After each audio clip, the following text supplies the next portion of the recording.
Hello, hello. Welcome for another episode of the Author Spotlight. I'm so glad to be here on the Author Spotlight. This is where we go behind the scenes with those who are change agent thought leaders, KPIs, those who are planet shakers. And I'm so excited to have on today Mr. Cory George. Before I bring him on, I just wanted to share a little bit about Mr. George.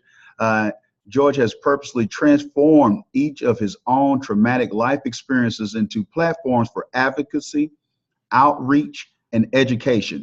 Appearances on such media outlets such as Huffington Post Live, OWN Networks, Iyanla, Fix My Life, and local radio and television outlets affords George the platform to inspire conversation on topics that he feels deserves more attention. All of George's work can be traced back to at least one area where George feels a personal attachment: mental health, and mental illness in the Black community, and childhood victims of sexual assault. Now, I shared a little bit about you, Mr. George. It's plenty more there. Please fill in the gaps for our audience or anything else that you think they should know or that you want them to reference to when they think about Cory George. Sure. Well, I'm also a practicing life coach, so that's pretty much that's how I conduct my calling. As a life coach, I'm also an anger management specialist, so I kind of interweave the two when I'm working with my clients in order to bring them to a sound area of peace and harmony within themselves, and to empower people to harness that power that they've always had. Because usually what happens is we get so beat down by the actual life process that we tend to forget that we're born strong, and that we're born with all the resources around us to do what we are called to do. So that's one thing. And I'm also very passionate about documentaries and documenting stories of other people who have these amazing stories that are not heard. Because although I have a story, I've been fortunate enough to hear and transform other stories so other people can see those stories. And even doing that, that gives that person power to understand that their testimony is helping other people. So that's where my work lies mostly. Awesome. And I'm totally an advocate for that myself, because I believe in the power of stories. So, and I just want to commend you for doing the things that you do, because that's a selfless act. You could easily, but that's not who you are. So it wouldn't be easy for you because you wouldn't be doing it. Right. Because, some people who, let's just say, for instance, can be in your same shoes, typically sometimes can look past others and not see the need because they got theirs. They wouldn't worry about anybody else getting theirs or having their story shared. And speaking of stories being shared, the people got to hear about it. They got to hear about it. Set or Stand 2.0. If you don't mind, with your background, you could have went many ways as far as a book. So, Mr. George, what made you write Set or Stand 2.0 as one of your first publications? Well, it was interesting. I've been writing since I was about 7, and I had a very bad speech impediment. And having that on top of being a survivor of sexual assault and going through all that and dealing with abandonment from my dad and just a lot of things, I was a quiet, shy kid. So writing was first my escape, because, as a writer, sometimes you can write the environment that you want to be in, even though it's not factual. So it started off as a way for me to kind of soothe myself, because as children, we have to learn how to cope. So writing was my voice. And then as I started to purposely choose to come over my hurdles, my writing transformed from fantasy writing to motivational writing. And then one day, I just decided that I had a lot to say, and I just started writing. And it took me a while, but writing that book was more cathartic for me. But also, it was very important for me to frame the story to where every chapter ends in some type of happiness or joy or resolution. So I'm very purposeful in my writing, that even though I'm writing a sad story, there has to be a victory at the end, because I can't leave you in the space of doubt and fear and shame. I have to leave you in a space where this is what the victory can look like if you apply possibly some of the things that I've done that may work for you. I love that. And for those who out there listening and hearing Mr. George and hearing how he shared his story, that's the part of the control that you have with your creativity. Mr. George allowed for himself to be able to create what he desired for ending out of each chapter, instead of him trying to align himself with another type of author or what somebody else did. And so I want to make sure that you glean that from what he just shared with us, and don't miss that nugget of being intentional about your story. Yeah. Remember that. Now that's personal. That's, your story. You can direct, you can create the narrative the way that you want it to be. And don't get caught up where it doesn't look like Malcolm Gladwell, do you. And the rest will take care. Do you agree with that, Mr. George? Absolutely. Ever since my book came out, and even coaching, I teach people that if you're going to write or speak, find your voice, because people are going to recognize you for you. If you sound like, act like, look like, or feel like somebody else, they're going to compare, and you may miss out on your blessing, because if you're not Whitney Houston, but you're trying to sing like Whitney Houston, you're always going to fail. You know what I'm saying? So why don't you sound like Gladys, or why don't you sound like yourself? That way, yes, you may glean something from the people who inspire you, but you add your subtext. I call it their speak. So if your audience is more of an urban audience, speak your natural tone. Speak to them like you would speak to them in the street, because that's who you are. And that's why my writing has to sound like me. So every time I write something, I read it back and I say, is this something I would say? Is this something that the people who have followed me know I would speak in this voice? And that's how you become brandable and recognizable, when you're purposely carving out your own niche in your writing. Because frankly, there's thousands of people doing what we do. There's thousands of people doing what we do. And there are thousands of people that won't be recognized because they're trying to follow a format. And it's okay to follow a format of writing, but at the end, does it sound like something you could pull off? There you go. I do believe in that 110% of staying true to you. And speaking of staying true to you, overcoming the things that you did, I know you shared a little bit of that, and this is the perfect segue into this next question. I know you shared a little bit about you writing and creating. But with that being said, it's one thing to write because and you're well aware of it, just like I am, what you do in consulting and other things. There's plenty of people that might, have those journals from way back in junior high all the way through high school and college, and they got great content. For a lot of my blogger friends out there, great content. They got a great page, but they won't pull the trigger, so to speak. And what I mean, but they won't execute and actually get a book out. So what made you believe, Mr. George, that you could get your book out when so many had failed at the task? Well, let's be clear. When I first started, I sent my writing off to about 25 major publishing houses. I got rejected, but I understood why, because they was like, well, it doesn't fit our format. And then when I started reading my manuscript, I said, well, I don't think I will publish this either. So I went back and I rewrote it. And then I decided to put it out on my own, and not because I couldn't get published, but because I knew that for our market, for the African-American market, for us, we sometimes have to create our own avenue. And that doesn't mean that if you self-publish that your book isn't worthy of being fronted by a major house. That just means that you believe in yourself enough. And if you have the right team who will tell you, no, this doesn't work, or this doesn't read well, and you have a test team, because before my book came out, I gave it away and said, what do you get from this? Because if you're not getting what I'm planning on the reader getting, I'm not going to put it out. And that's one of the points I tell people, is that be authentic, because anything you put your name on, that lives in the universe. But to get directly back to your question, I think that for me, I prayed about it, and I learned, and I had to submit, because I had all this stuff, and there was one statement I told God. I said, God, I know you didn't have me go through all this just to have it in my chest. I know you did not have me overcome this and be a beacon to people, locally, and not give me a purpose for this. So I prayed, and then he just gave me the book, and I literally wrote every day and didn't know what it was going to be.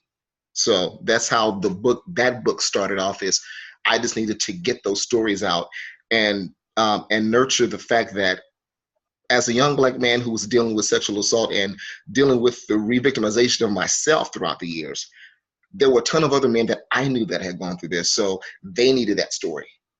And then when I did the research, thousands of us needed that story. So that's what really prompted me to actually release it, is because I did the research. Do I have a market for this story? And it was there. And having a market for the, so I just want to make sure that we point that out. Understanding, being transparent. And those who tune into this show or any other podcast, you'll hear me say this. And I mean, Mr. George pointed out, but this is so true, that your pain is your product. Yes. Your pain is your product. You're looking at, so by you not being genuine or you hoarding or hiding things, what you don't understand is that you're really messing up your breakthrough. You can have a breakthrough not only for you, but for so many others, because it might be, this is the mantle that you were created to carry, to open the doors for others to be able to create a dialogue, to start creating where people are sharing and talking and opening up about things that might have happened, whether that might be, overcoming bad debt, overcoming divorce, sexual abuse, whatever the thing is for you. I don't know, a person, just dealing with getting through college or I mean, it's not popular right now to talk about it, but even if it's like a Kanye West with the college dropout, just owning it and honing and owning and knowing that, I'm going to take this energy, I'm going to harness this energy, and I'm going to use this to be a beacon of light and be hope to people that they too can overcome a certain situation. And that's why I'm feeling that Mr. Cory George is being, beloved the way that he is, because, because what he did was speak for the person who didn't have the courage to speak yet. Absolutely. But also, and I also had to make a decision that I'm not writing for me. It's like a musician who's selling their music. I tell people, I already know the story, so I'm not writing it in a way that I'm boasting on myself. I live the story, but are you giving something that people can walk away with? You always have to ask yourself, what are your 5 takeaways that you want people to take from your book? And once you hit those, then you've achieved something. But if you're just writing just to say, hey, I did this, well, what makes your story better than somebody else's? And having that why there, and before we go on to something else, I just have to touch on, for those of y'all listening, because this is good what Mr. George is sharing with us, that point of not getting caught up in ego. So many people that I even do consultations with, I let them know that this book isn't about you. Right. It's not about you, because like you said, you already know the story. So put it this way, you're not going to go buy 1,000 copies of this book. No. You're putting this book out. So if you don't keep your target audience in mind and create content that works for them, it's good that you're sharing your story. Nothing wrong with that. But you have to extract out of your story lessons and principles and keys that other individuals are able to apply to their lives so they can reach and be the best them. If you don't do that and you're just writing for yourself, nobody wants to, it's sad to say, but nobody don't want to just hear about you and your sad story. If you ain't telling them nothing about them in there and they can't learn anything from it, that's not going to last long at all. Well, that's why the intention was, okay, yes, I have this adversity, but at the end of this chapter, you get some light out of it. So before I go into the next adversity, you have to come out of it feeling a little bit joyous, knowing that I went through it, I discovered the reason, and I decided to work on that. But to go back to your point of not writing for yourself, I feel like, the thing with the ego, which is very scary, the ego says, let me tell my story in a way that makes me look good. But the average person is failing at what you're trying to teach them. So they want to see where you failed, because now what happens is they say, oh, I'm not alone. I failed the same way you did. It's one thing to teach people, but usually people want to connect with people that have failed in certain ways that they have. So if you don't present that human factor, it's almost like talking over your crowd, and they can't see the example of your success if you never showed a piece of failure. I love that. I love that. And, with that being said, with all that you're doing, you have quite a bit going on. And, we share some of the accolades, some of the things that you're doing, the platforms you've been able to get on and to share your message and to just free so many people by your story. But with that being said, how do you get it done? I mean, could you give us some hacks? How are you able to create the way that you create? Or is it just a schedule blocked off time? Is it day and night? What works best for Cory George in creating content? Okay, so let me give you a window of what my life looks like. So the average person who has the normal life, I have two sons. One's a teenager, and one is going into middle school. And if you have kids, you understand the dynamic. I'm getting married in 3 months, so I'm planning a wedding. Um, I'm managing a household. And I also have coaching clients about 10 hours a week. And sometimes I meet with people at a coffee shop who just need a breakthrough in my own time. But what I've learned is that everyone in my support system knows what I do. My mate understands that this is my calling. So they don't feel as though I'm taking away from them. They feel like I'm giving back to the world. So when I come back to them, I'm actually happier. I'm actually happier. Because there will be some people who will be jealous of the fact that they don't have you when they desire. But if you let a person go for their calling, they will find the balance. And then when they come back to you, they will be more overjoyed and happy and fulfilled. My kids even know that I write. My son was like 5 when I wrote the first book, and he brought my book to school. And my youngest one, he was excited. He was like, "Hey, my dad's an author," and they will actually go online and Google me. So as long as you're informing people about your passion, and you'll find the compromise, because it's something that if you don't satisfy it, there's going to be regret and resentment, and they're going to see that. So do I have certain times? Yes, there's because my kids are not with me all the time. It's half time. So some of those evenings are either date night or writing night or coaching night. So I can decide every week, but I'm never too tired to do what I love.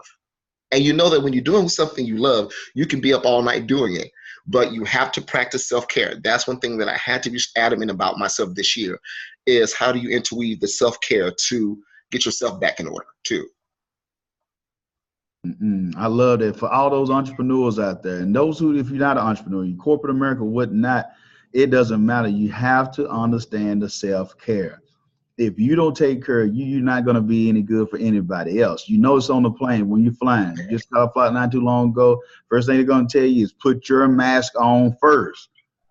You can't help anybody if you can't breathe and you done fell out in the plane going down. So, if you don't put your mask on first, it don't mean what your intentions were, how good and how heroic you wanted to be, or be a hero, whatever it is.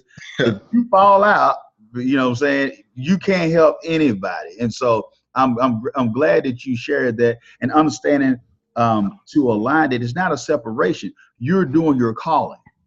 You're doing your life, and those who are included that don't feel like, oh, I'm shorted in something, right, because of that, because they realize, okay, this is just who he is, and this is who we are, and this is who we are together. It's not a separate thing. This is just our thing, and this is what we do. We impact to make a difference in each individual's lives. And so, you know what, Mr. George, I'm just thinking about this too, and you brought up your children in this. And congratulations on on your engagement, and the marriage is coming up. And I just want just to understand as well, what has been your experience as far as, could you share with us maybe that letter or email or call, or even like you said with your children being able to Google you, just some of the experiences of the response of how a book has helped your life or empowered you in certain ways with your experience of being a published author. Well, I think, it's manyfold. I started off writing the book, and I had to learn the marketing myself. I failed at first because, you want to be the author and the marketing genius. You can't do it all. You have to have a support system. Once you realize that you don't know how to market, and I tell people now, I have a little team. All I want to do is write and create content. You tell me where I need to post. You tell me how often, and I'll follow. So sometimes you have to submit to the fact that you can't do it all, because I ran myself down, and I feel like I was upset at my craft because I wasn't seeing any results. But what happens now is that it's part of my branding.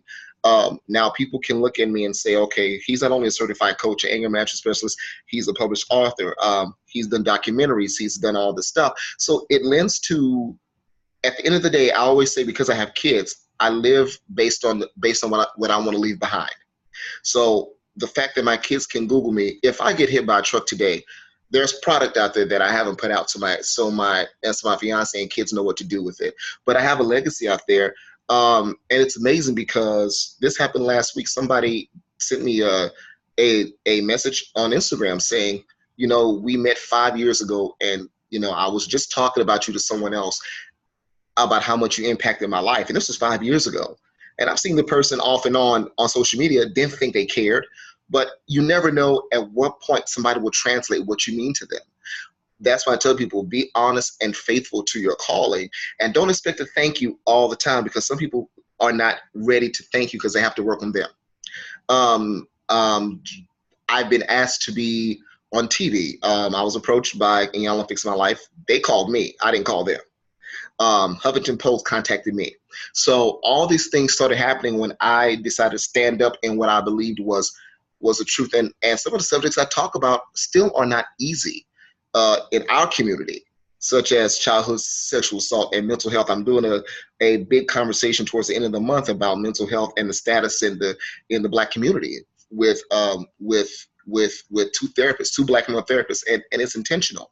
So what it's afforded me is that when they hear my name, usually they know me, or if they Google me, they can know me like this. So that's what the book has offered me as well too. There's a platform, and the book is a few years old, but the book is still relevant, so I can go out and sell it right now. I love that. I love that. You just being relevant and understanding that it's about legacy as well. What are you leaving behind? And Yeah. what I love about that, Mr. George, is that your content will be able to touch somebody, whether it's 2018 or it's 2028 or 2038 or whatever it is, because that same story of redemption or overcoming and not becoming what was created came against you didn't destroy you. And so I'm just thinking of that too. For those who are listening out there, make sure that you take this information from Cory and understand with your own circumstances that it's not over with. If you're breathing, if you got another opportunity, you got another day, if you need help, and listen to that as well. As distinguished of a gentleman that this is, you still are watching him saying that, what, I'm able to self-assess. I'm able to know where I have shortcomings. If you can, I failed at this. It's okay, but I learned from it, so I became better, and I'm not repeating those same mistakes. Each and every one of you out there, you have to self-assess yourself and say, okay, it's okay. I do this great. This I'm not so good at. So I might need to seek wise counsel on this. I might actually have to get me a little team that can handle this, because I know that this is something that has to be done. It's imperative. It must be done, but I'm not the person for that. It's not my forte, and it's all right. I can move on to the next one and get the right people in place. And when individuals are hearing this, Cory, could you just share for that person out there who's thinking to themselves, you know what? I'm hearing Cory share this information. He's on all this stuff. He's doing amazing things. He's brilliant. He got, the family. He's engaged. The children. He's just knocking it out the park. I see why he created a book, because he's just so talented. But I have a story that I want to share, and I'm not him. I'm not Steve Harvey. I'm not Warren Buffett. I'm not Carlos Slim in Mexico. I want to share my story, but I don't know if I should share it or not. Could you share with them the importance of, no matter where they are, socioeconomically, or no matter their gender or sexual orientation, why it's still important for them to still share their story? Absolutely. I actually shared this, and I can't say it verbatim, but there was a tweet that I put out because some of the clients I work with are struggling with validation and acceptance. And one of the tweets that I sent out probably Monday, no, it was Saturday, it said, the fact that God thought enough of you to be created is the ultimate validation and acceptance that you will ever need. Steve Harvey had to be born. I had to be born. You had to be born. So the fact that you were born means that you have something to do here. Now, whether you accept the calling is up to you, but once you accept it, you have to be faithful to it. There are some nights I wake up in the middle of the night, and I don't know if you're a writer and you wake up with ideas. It's usually in the shower or in the middle of the night, and I have a writing pad on my nightstand.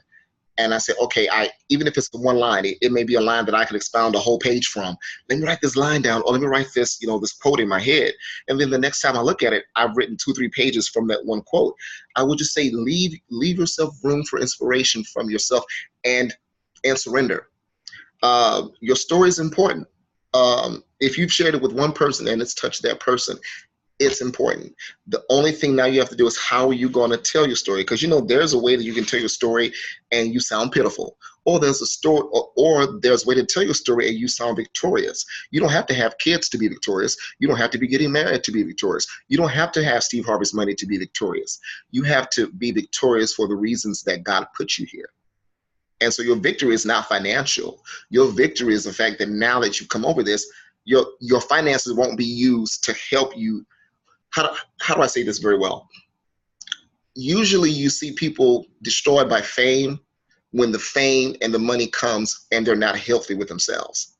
So if you have an unhealthy heart or unhealthy mind, that money is only going to feed the unhealthy parts of you. So you buy things, you start using drugs, you start drinking. But if you walk into fame and monetary gain with the clear conscience, a strong heart, and some boundaries and a moral compass that can't be shaken, you're probably going to, you know, share the money more than you spend it, or you're probably going to do things that will speak to who you are. So to that person who's wondering if their story is valid, I had to start somewhere. You know, I was raised in the projects, the oldest of 7 kids. There were times that we didn't eat. I had to learn to cook at 12 because my mother couldn't cook. I was probably in about 8 homes back and forth. So I didn't have a structure. So I had to create my base. And so usually people don't know those stories because they see the after effect. Okay, well, he's on TV or he's on radio, he's doing this, but you never asked me where I came from. And some people have better circumstances than I did and are still not pulling that trigger. Don't compare yourself to anybody because everybody has a story. It's like dating. Everybody has a story that you have to choose to accept or not. And the only choice is you just have to do it. You know, the contemplation kills you. Contemplation and thinking, well, what if? Well, the only person that can answer that is you. You know, and you have a team that you bounce the idea from and say, hey, how do I frame the story? But the story comes from you. And as long as you put pen to paper or you start typing, then the magic starts when you surrender and say, hey, let it flow. You know, just let it come out of you. I love that. I love that. And, you know, I know the people want more of Mr. Cory George. I know you want more. We can only do so much in this episode. We got to get him back. You know, if you don't mind, Cory, please share social media handles, packages that you have available. If you have services where you can come and speak for some of the people who are turning in the corporate arena or the schools association, whatever it may be, please share that at this time, if you don't mind, please, sir. Absolutely. My website is CoryGeorge.com, CoryGeorge.com. Funny story. I had to buy my own domain because it was popular, so somebody bought it. That's a funny story. Like I literally had to pay $800 for my own name. Because I was Googled and because I looked popular, somebody bought it. But I wanted my name, so I got it. And that's about branding. Instagram, you can find me at first name Cory George. So it's I am Cory George, and it's the same for Twitter. So you see all my posts, you'll learn more about me. My website also has my coaching packages, my bio, other things as well. And that's pretty much how you can find me. If you Google me by the first and last name, you'll find something on me. Yeah. Okay, great. I know how important that domain name is. Unfortunately, you had to pay, but you still got it in. I'm grateful that you were able to get somebody at least with some sense to at least let you get it, because I've seen some friends of mine go through some real dealings with some strange people when it comes to those domain names. So I'm glad you was able to get yours, and I'm grateful for you coming on this episode. I knew it was going to be power-packed, and you didn't disappoint me at all. I took a lot of notes on that as well, and I just want to share for the audience out there, when you look at this individual, like you say, you see his success, but you see his glory, but you don't know his story. So make sure that you go and purchase the book. Make sure that you connect with him. Get him to come in and speak, or pay for his coaching services, whatever you can do. You want to get around individuals like him that can help you go to higher heights and new dimensions. He paid the price. So just think about the learning curve, what you save by getting around a person that has this much depth. What's happening for you spiritually and personally in your lives that allow for you to have the fortitude to be able to withstand being an entrepreneur or just overcome being a parent, whatever your thing is, or going up the corporate ladder. So I just can't tell you enough. When you find him, planet shaker like him, a change agent, Do not miss the opportunity. You heard what the man said. Sometimes he just meets with people. That's just the kind of heart he got. Nobody paid him to be on the show to be able to pour into us today. He took time out of his schedule. And so I just want to make sure I take time when you get an individual like this, you appreciate that. I come from the South. So my grandmama said you're supposed to appreciate some stuff. So, so I believe in appreciating things. And I know that I don't believe in entitlement at all. So when somebody do something for you, I like to let them know that I'm grateful. And sir, I am grateful so much for the knowledge you pay. Because really, what he shared with us today, I know personally as a consultant that people will pay thousands of dollars for what he shared. Because if you apply what he just shared on this show alone, you would be light years ahead of where you would be on your own by going the wrong way and being indecisive, not making the right moves, not understanding the power of partnership, getting with the right team, these type of things. If you don't listen to how he create content, I keep the pad right beside me. Matter of fact, see some of the notes I got right here with him right here. I get the pad by the bed as well. So if you follow just a little bit of the things that he shared on this show, it can get you. Just think about if you had some time with him or got him to speak to your organization, what would happen? Absolutely. So once again, I thank you so much, Cory, for coming on, man. I really appreciate it, sir. You are more than welcome. Thank you for allowing me the vehicle. But I just want to mention one more thing, just quickly. So the cell phone here, it's a smartphone. I tell people your phone is smart for a reason. So most cell phones come with the voice recorder application. I tell people who are trying to write or trying to create content, said use your resources wisely. So usually what I do is, because I get full speeches while I'm driving, like it just hits me, I'll turn on their voice recorder and I'll mute my music, and I will actually say the whole speech while I'm driving. So by the time I get home, I just have to type it up. So what I want to teach people is to use what you have in front of you, that you don't have to have $100, anything. Because you got a cell phone, there's a vehicle for you to start writing. Write on anything. I have sticky notes all over my house, and they hate me for it. My kids like, Dad, it's another note. Yes, that's my notes. It's going to be a book at some point. And lastly, there are some messages that you get that you don't use until 2 years later. There are things on my phone that are 3 years old that at some point God says, pull the trigger on this. So some ideas that you guys see that I do, that was 2015 messages. Those are messages from back then. So everything is not to pull the trigger, but everything is to harness and save until it's time. And keep prayer in front and surrender, because God will tell you when it's time for a certain thing to happen. And that's it for now. So, yeah. Well, he done dropped the mic on us, y'all. He done dropped the mic on us. He done dropped the mic. Cory George done dropped the mic on us. I totally agree with that.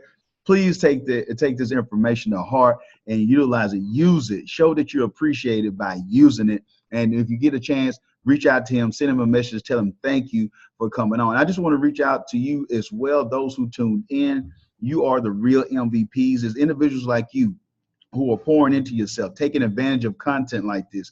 You're the ones who are the MVPs, because you are truly making a difference around the world, locally and globally. So continue to keep heart, keep your mind right, and stay focused and listen to change agents just like Mr. Cory George, and you will be on your way to being all that you want to be. Until next time, be blessed and be great.